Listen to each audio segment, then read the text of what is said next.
U nedelju 24. rujna u sportskoj dvorani Tehničke škole Ivan Sarić održan je 17. festival bunjevačkih pisama.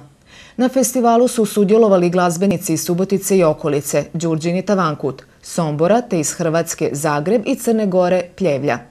Ovaj najveći festival tamburaške glazbe u Subotici svake godine okuplja veliki broj posjetitelja. Predsjednik Hrvatske glazbene udruge Festival bunjevačkih pisama dr. Marko Sente na pitanje je li zadovoljan napredovanjem festivala odgovara.